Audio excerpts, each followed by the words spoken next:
नीचे ना नैब, नैब भी मेरे नीचे नहीं, अदलिया आजाद।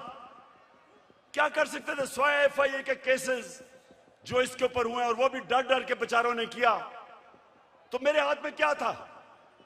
और जिनके हाथ में पावर थी, मैं आज आपको यह कहना चाहता हूं कि वो करप्शन को बुरा ही नहीं समझते थे। उनके लिए करप्शन बड़ी चीज ही नहीं थी।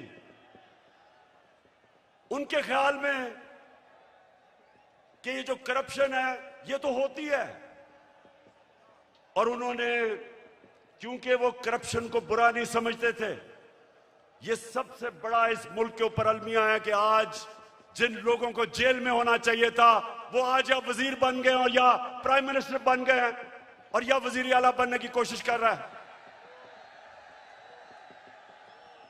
तो पाकिस्तानियों, ये कौम ये बर्दाश्त नहीं कर सकती, कोई कौम ये बर्दाश्त नहीं कर सकती।